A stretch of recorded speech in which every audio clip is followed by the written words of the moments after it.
tem o clássico já ia chegando, mas a gente viu no começo do jogo até o time encontrando um pouco de dificuldade. Mas eu acredito que aí um pouquinho da falta de entrosamento, início de temporada, as mexidas que você fez para o jogo de hoje, acredito que está dando uma preservada em alguns jogadores devido às duas sequências de jogos, acredito que foi por aí, né?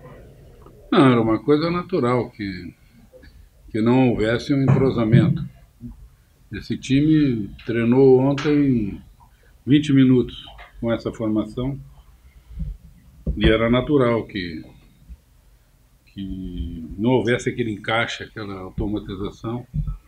Eu acho que foi até acima do que a gente esperava. Essas mudanças, elas nesse início de campeonato, elas acontecerão, porque apesar de uma pré-temporada hiper bem feita, mas uma pré-temporada de 12 dias, né, onde você trabalhou aí 8, 10 dias da parte física, e nós tivemos dois jogos muito seguidos, né? Nós jogamos na quinta-feira, à noite, um time descansado, que vinha da pré-temporada, tiramos o pé um pouquinho para o jogo, então o time fez um jogo numa velocidade, num ritmo. O jogo acabou quase meia-noite, que nem agora, o pessoal vai dormir 2 horas da manhã. Aí logo depois uma viagem, pegamos um campo pesado aqui que tinha chuva, depois pegamos um campo pesado em Joinville e ficou nítido que o time teve outro ritmo, né? Então, fazendo aquelas avaliações na fisiologia, na parte física, alguns jogadores demonstraram um desgaste muito grande, outros pequenas dores, o músculo avisa quando de repente ele vai ter algum problema. Então mandou o bom senso que alguns jogadores fossem poupados, né? E se houver necessidade numa outra sequência, porque nós ainda vamos ter vários jogos seguidos, hein? De repente, se algum ou outro ainda tiver um desgaste um pouco maior, ou o risco de alguma lesão, nós vamos substituir, já que o grupo é bom, né? Hoje nós mudamos acho que 5 ou 6 peças e o grupo mesmo desentrosado fez um bom jogo, na minha opinião fez um bom jogo, alguns jogadores renderam até bem. Mas é uma coisa natural, que o time não tenha feito aquele espetáculo, a parte de trás ainda um pouquinho mais entrosada, né? Porque nós mudamos praticamente 2 jogadores, mas o Yuri vinha jogando ano passado, então o encaixe não tinha, praticamente o Koundé. Ali atrás até o Pedro. Dali para frente muita mudança, né? Era uma coisa natural que acontecesse. Queria que você avaliasse a importância do gol para o Lanzinho nessa fase, né, já que muito se pergunta por que às vezes ele não é utilizado, até porque no começo do jogo ele não começou tão bem, dando alguns passes, e aí o gol ali, queria que você comentasse a importância desse gol para o atleta. Não, eu acho que o gol é importante para qualquer atleta, não só para o Luan. No caso dele, fez com que ele mudasse um pouco o ritmo do jogo. Eu acho que ele, primeiro tempo, até o gol, ele realmente não vinha bem. E hoje ele jogando na posição dele, né? Jogando realmente na onde ele treina na seleção, aonde ele é convocado, na meia esquerda, ali do lado, nada de ponta. Quem estava jogando aberto, entrando para dentro era o GG. Quem era o meia era o Luan. E ele não vinha realmente se achando. A partir do gol ele pegou um pouco mais de moral. A torcida gritou o nome, ele cresceu dentro do jogo e já fez um jogo melhor. Já fez um jogo melhor. Eu acho que ainda muito abaixo daquilo que eu acho que o Luan pode render. Mas ele já fez um jogo melhor. O gol dá moral para qualquer atleta, né? E ainda mais para um jovem como ele. Tanto que a produção dele mudou no jogo. Ele, a partir do gol, foi outro Luanzinho. Aí já passou a alternar alguma boa jogada, um bom passe, às vezes um bom arranque, com alguns erros, mas ele mudou completamente daquilo que ele vinha fazendo até o gol. Só para aproveitar esse gancho do Luan também, de ontem que chamou a atenção na hora do treinamento, e teve uma jogada que ele ficou parado no meio campo pedindo uma bola e tinha um corredor. E aí foi feito um lançamento para o outro lado, você parou e chamou a atenção do Luan. Claro, você, ao invés de pedir a bola, poderia correr e tinha liberdade, porque teria um passo do Maurício de qualquer um para ter essa liberdade de chegar na cara do goleiro. Você chamou a atenção disso ele ontem no treino.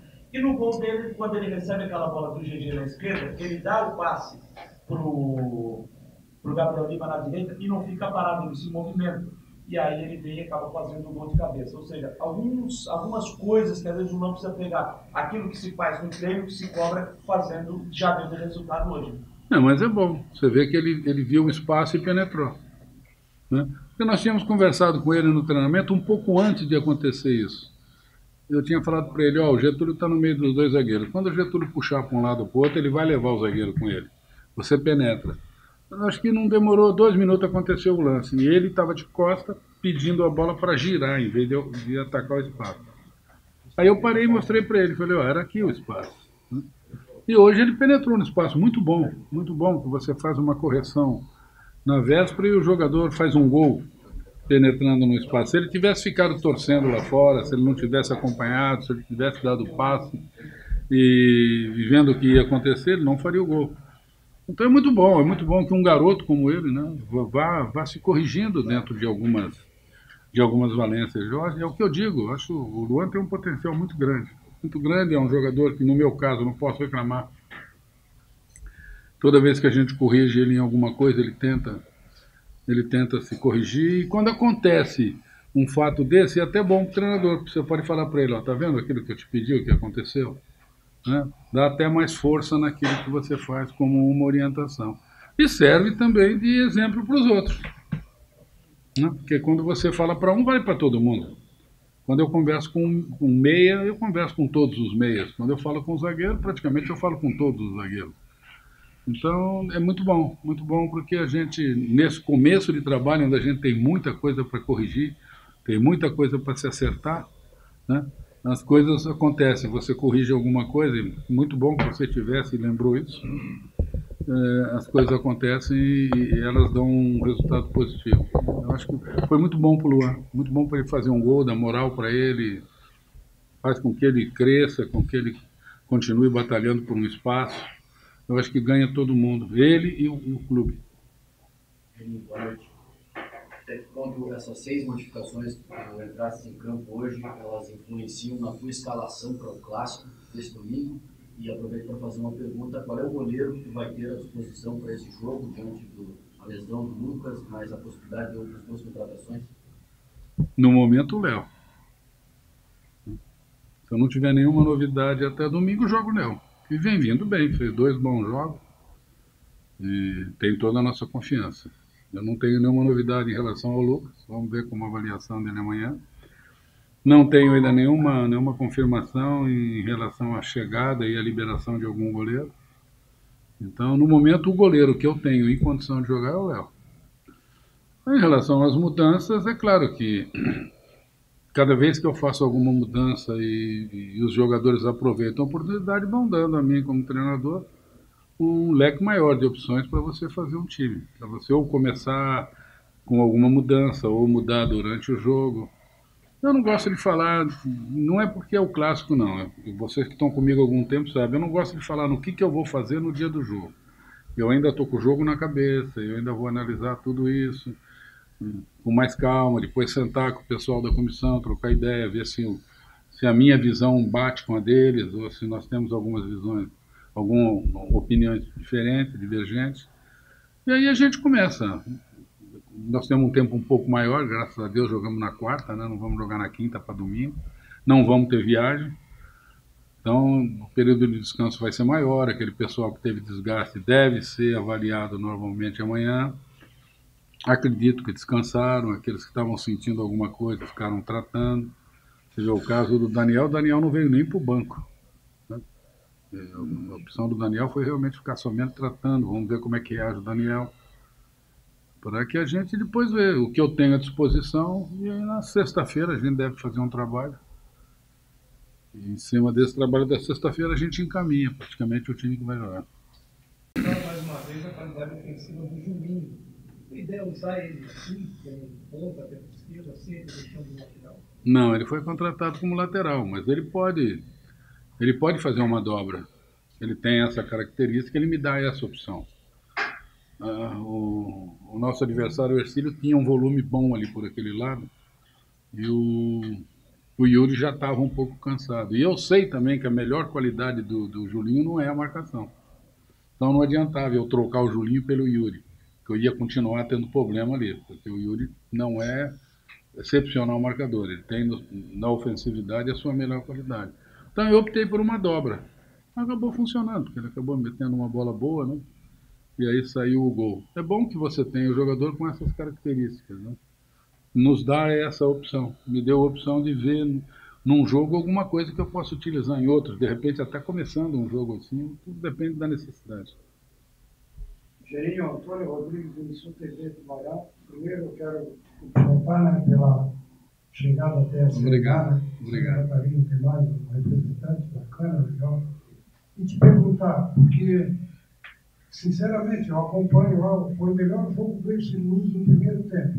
Em algum momento, você temeu tomar o gol? Porque o Ercílio chegou em algumas oportunidades. Não, chegou muito claro, né? Chegou com duas oportunidades muito claras de fazer gol. Teve duas chances reais de gol que poderia até ter feito.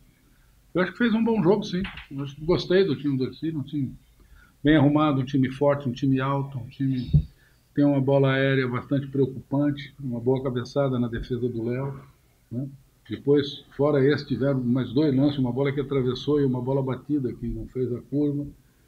Eu gostei não só no primeiro tempo, segundo tempo também, com algumas modificações, um volume de jogo, como eu dizia, muito grande ali pelo lado direito, jogador de muita mobilidade. Eu gostei do time do Ercílio. Acho que é um time que também na sequência vai crescer. É muito difícil com 2 jogos, 3 jogos, né? Nós estamos na terceira rodada, você dizer quem é favorito, quem não é, quem vai, quem não vai, porque ainda é muito cedo. Acho que algumas equipes vão crescer, algumas mais do que as outras.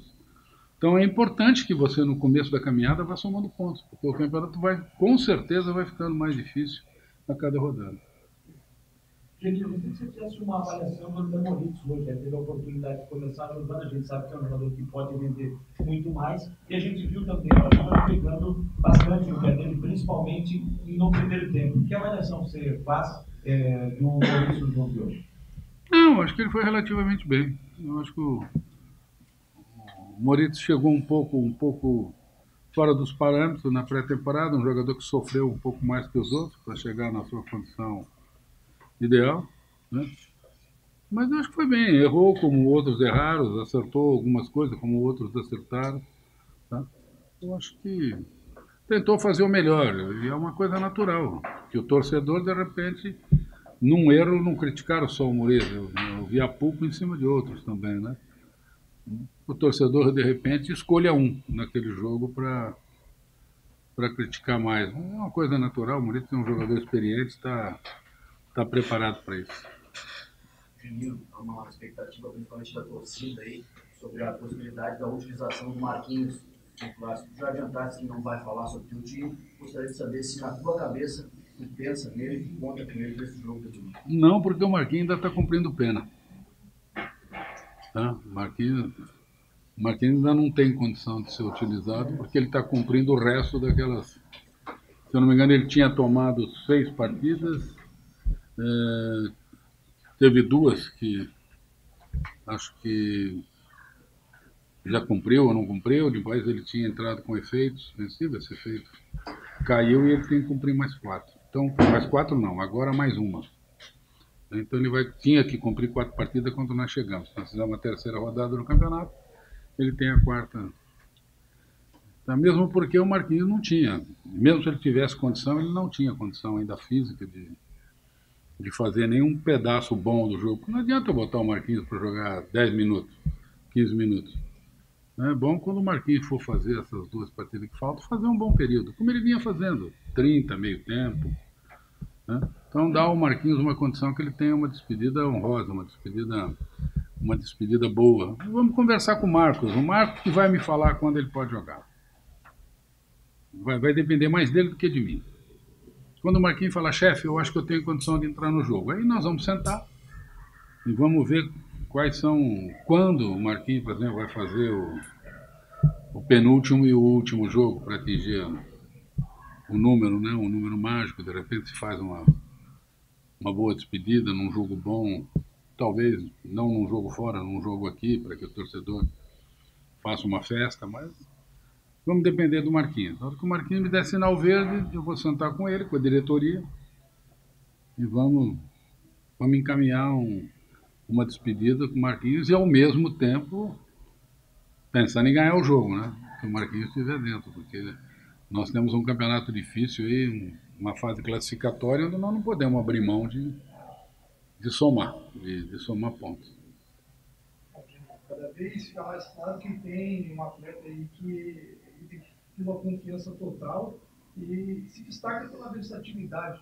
Pedro Castro, como você avaliar essa partida dele? Você mexeu no meio campo, deixou ele, depois colocou o Matheus Barbosa, mas o Pedro Castro sempre mantido Na saída do Judson, eu comentei que eu ia tentar fazer do Pedro o meu primeiro volante. Não com aquela pegada que o Judson tinha, mas o Pedro, daquele pessoal que eu tenho no meio, é o que mais tem característica de marcação. Porque ele é pelos números do ano passado, eu não adivinhei isso, não sonhei isso. A gente acompanha os jogadores e acompanha números. O ano passado, os números estão aí, porque muita gente pode duvidar, o Judson era o homem da correria, era o homem que pegava, era o que mais aparecia. Quem mais desarmava no nosso time era o Pedro. O Pedro tinha os melhores números de desarme nos jogos. Era o jogador que mais desarmava no meu time. Então, na característica daquele jogador que eu tinha, quando saiu o Judson, quem mais estava perto de fazer um primeiro volante era o Pedro. E eu estou tentando fazer com que o Pedro se fixe um pouco mais e que ele, até que chegue né, um homem de ofício ali, ele se transforme no meu primeiro volante. Porque eu ganho uma saída de bola muito grande. Ele tem a marcação e eu ganho uma saída muito boa. E o Pedro veio esse ano muito bem. Todos os jogos que o Pedro fez, esses 3 jogos que o Pedro fez, ele fez muito bem. Ele está se prendendo, dando mais liberdade para o Matheus sair. Né? Hoje, quando ficou, tinha Matheus saindo, Luanzinho saindo, o Pedro ficando. Então, ele é um jogador. Eu gosto do Pedro porque ele é um jogador muito disciplinado. Isso para o treinador é muito bom. Você pede, ele tenta fazer. Às vezes não consegue fazer. Mas ele tenta. Ele é aquele jogador obediente, que se você dá uma função para ele, ele vai tentar fazer. Se ele vai conseguir ou não, é outro problema, mas ele vai tentar fazer.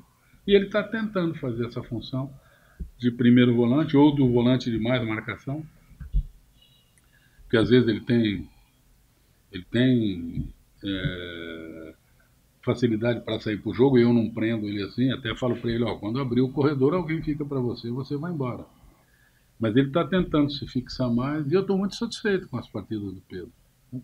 Acho que ele vem ajudando muito, vem suprindo bem numa função que não era a principal dele. Eu conheci o Pedro como meia, né? Jogando lá em cima. E agora estou trazendo ele aqui para trás. Né? E ele está demonstrando o profissional que ele é, né? Às vezes abrindo mão de uma característica que é a principal dele para ajudar o grupo. Juninho, domingo tem um clássico contra o Figueirense, que é o líder, o Avaí é o segundo colocado, as duas equipes estão invictas. A gente sabe que o clássico não tem favorito, mas o fato do Avaí ter uma base, jogadores mais rodados, mais experientes, do outro lado são um elenco mais jovem, menos experiente, qualifica o Avaí como favorito nesse jogo ou não? Não sou eu que sou o líder. Né? Então, eu acho que quando você vai apontar algum líder, você aponta quem está na frente. Agora eu concordo com você, eu acho que num jogo desse nós não temos favoritismo não, nem em termos de classificação, mesmo porque a diferença não é grande, e nem em termos de experiência ou não experiência. Tem alguns jogadores experientes do lado de lá também, como tem aqui, temos jovens aqui, como tem do lado de lá. As duas equipes estão começando um trabalho, né? Talvez o Figueirense não trabalhe de uma reformulação um pouco maior do que a do Avaí, mas as duas equipes se remontando. Né? As duas equipes muito mexidas do que eram a equipe do ano passado. Ganha clássico aquele que se achar melhor no jogo. Né? Aquele que, de repente, conseguir neutralizar o adversário ou que, de repente, o clássico é decidido num lance fortuito, num erro, às vezes num erro de arbitragem. O clássico é complicado. Como você disse, é um jogo diferente, não é um jogo normal. Quem achar que o clássico é um jogo normal, não é. Algumas coisas que envolvem o clássico fazem dele um jogo diferente, o torcedor pensa de maneira diferente, a cidade vive um ambiente diferente. Né? Mas eu não acredito que tenha favoritismo, não. Eu brinquei com você de quem está em cima normalmente é o favorito, porque também no clássico, invariavelmente quem está embaixo é quem ganha, né? Isso também faz parte da história, mas não assim tão perto como nós estamos. Quando eu digo quem está em cima, às vezes um está em primeiro lugar, ou em segundo lugar, o outro está em 14º, 13º, e quem ganha... Tivemos, acho que um exemplo desse aqui. No clássico passado, jogando aqui, a diferença de classificação era grande, quem ganhou o jogo foi o Figueirense. Então, eu acho que não existe, não. Eu acho que vai ser decidido naquilo que se apresentar no domingo lá.